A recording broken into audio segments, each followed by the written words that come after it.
안녕하세요. 해부해부로입니다. 학생들이 이제 공부할 때 가장 외우기 힘든 부분 중에 하나가 바로 팔에 있는 신경입니다. 학생들이 하기에는 어렵고 재활의학과나 마취통증의학, 정형외과 선생님들이 잘 알아놔야지 팔의 어깨부터 팔까지의 그런 근육 질환들, 신경 질환에 대한 이해와 수술이라든지 이런 데 있어서 도움이 되기 때문에 상당히 좀 수준 높은 내용이에요. 이제 목에 5개 뼈가 있습니다. 여기에 이 뼈에서 신경들이 5개가 나와요. 이 신경들이 얽히고 설켜서 어깨, 팔꿈치, 손목, 손가락의 모든 그런 근육들을 담당해 줍니다. 상당히 많은 신경들이 나오겠죠. 팔에 움직이는 근육들이 많고 손가락 하나하나 움직이는 근육들이 상당히 많기 때문에 한 30개의 신경들이 나와요. 그래서 이 신경들이 서로 얽혀 있기 때문에 이것을 팔신경얽이라고 해요.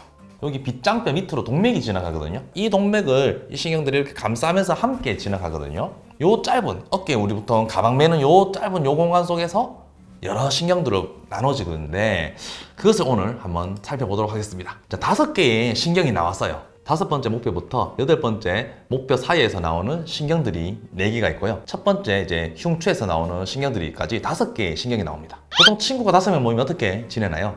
2명 친하게 지내고 2명 친하게 지냅니다. 그럼 중간에 있는 친구가 어느 쪽에 붙을까 하다가 이 친구들하고 3명이 처음 친하게 지내요. 그렇게 해서 처음 만들어지는 신경이 바로 롱소라식 널브라는 게 만들어집니다. 그럼 이 3개의 친구가 만들어졌는데 여기에 이성이 끼어 있다면 어떤 이성일까요? 꼭 둘이 또 이제 연애를 합니다. 만나게 돼 있어요. 그런데 이 중앙에 있는 아이가 만나면서 밑에 있는 신경을 살짝 이렇게 관심을 가지는 거예요. 그래서 밑에 있는 신경과도 살짝 연결이 돼 있어요. 이런 짓 하면 안 되죠. 네. 이 신경을 이제 포스테리얼 코드라고 합니다. 조금 더 상세하게 살펴보도록 할게요. 가장 먼저 나왔는 신경이 바로 큰 가슴 신경입니다. 이 신경은 이름 그대로 롱소라식 널브인데요. 왜 기냐면은 너무 일찍 나오는 거예요. 신경이 너무 빨리 형성된다 보니까 가는 길이 깁니다. 여정이 길다 보니 손상되기도 좋은 거예요. 그래서 피부 바로 밑에 이 신경이기 때문에 간혹 이제 이 겨드랑 쪽 부위에 수술을 하다가 보면은 이 신경이 손상되기도 합니다. 자, 그러면 어떻게 되냐? 이 신경은 이제 이 겨드랑 안쪽에 있는 세라투스 안테리얼 머슬이라는 근육에게 가서 신경 지배를 합니다. 이 근육은 이 등 뒤에 있는 날개뼈를 이렇게 잡아주는 역할을 해요.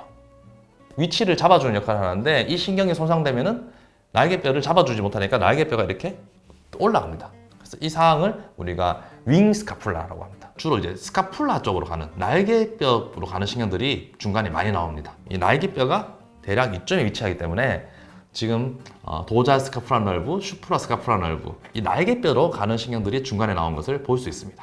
자, 다음으로 이제 포스테리얼 코드가 이제 날개뼈라든지 등 쪽으로 가는 신경들로 주로 이제 배출을 하고 메디알, 라테랄, 가쪽과 안쪽에 있는 큰 신경은 이제 가슴이라든지 팔 쪽으로 가는 신경을 나누어집니다. 앞쪽에 있는 가장 큰 근육이 바로 우리 큰 가슴근, 우리 흔히 갑바라고 하는 근육이 있죠. 이 근육으로 가는 신경이 바로 가쪽, 안쪽, 가슴 신경입니다. 상완신경총 끝은 M자 모양을 그리면서 끝이 납니다. 자, 그러면 먼저 M자 중에서도 가장 안쪽에 있는 것이 바로 울라너브입니다. 이것은 이렇게 팔 안쪽으로 가거든요. 이렇게 팔 안쪽으로 가면 결국 새끼손가락으로 가죠. 그래서 4번째, 5번째 손가락을 움직이는데 그리고 손바닥 안에 근육들을 움직이는 작용을 합니다. 이 신경은 주로 이제 이 팔꿈치 안쪽을 지나가기 때문에 이렇게 팔을 빵 찍으면 찌릿하죠, 팔이. 그래서 이 뼈를 이제 퍼니본이라고 부르기도 하고 서양에서는 이와 연관해서 이 뼈를 가지고 여러 가지 이런 컵이라든지 옷이라든지 이런 굿즈들도 많이 만들어내고 있습니다. 자, 그 다음에는 중앙에 있는 신경이 바로 정중신경, 메디안 너브예요. 이 신경은 이제 팔 중앙으로 이렇게 쭉 내려갑니다. 그래서 손목을 굽힌다거나 손가락을 굽히는 역할을 하는 근육들을 담당합니다. 그래서 이 신경이 다치면은 손목을 잘 못 굽힌다거나 특히 이제 1번, 2번 손가락 이런 손가락들을 잘 못 움직여요. 보통 이제 우리가 엄지 손가락을 많이 움직이기 때문에 엄지 밑에 요 근육이 도톰하죠. 근데 엄지를 못 움직이기 때문에 요 부분이 좀 평평해집니다. 근육이 위축돼서 마치 원숭이 손처럼 이렇게 여기가 평평해지게 됩니다. 그다음 가장 가쪽에는 이제 근육 피부 신경이라는 게 있어요. 그래서 이것은 주로 이제 팔꿈치를 굽히는 근육들, 우리가 흔히 알통이라고 하는 이 위팔 두갈래근 같은 이 근육들을 담당하기 때문에 이 신경이 손상되면은 팔을 이렇게 굽히는데 어려움이 생기게 됩니다. 자, 그럼 이제 뒤로 가는 신경들은 과연 무슨 일을 할까요? 뒤로 간 신경들은 팔 뒤로 가거든요. 팔의 뒤에 있는 근육은 팔꿈치를 편다거나 손목을 펴는 근육을 담당합니다. 다치면은 이게 팔을 이렇게 못 들고 있어요.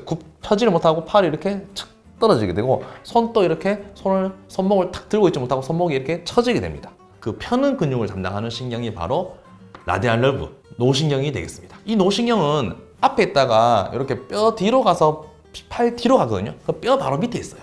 그러다 보니 어떤 일이 생기냐, 우리가 이렇게 엎드려 있다거나 이러면은 뼈 밑에 이 신경이 눌려서 신경이 순간적으로 마비된 상황이 옵니다. 서양에서는 이제 허니문 팔씨라고 하거든요.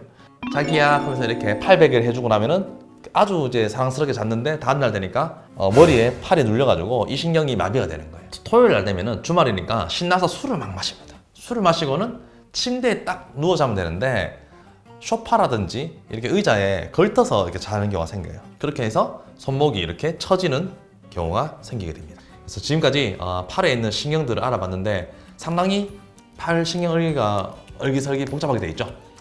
오늘 이 부분이 공부하기 상당히 어려운데 좀 잘 들으시고 이해하셔가지고 공부에 도움이 되었으면 좋겠습니다.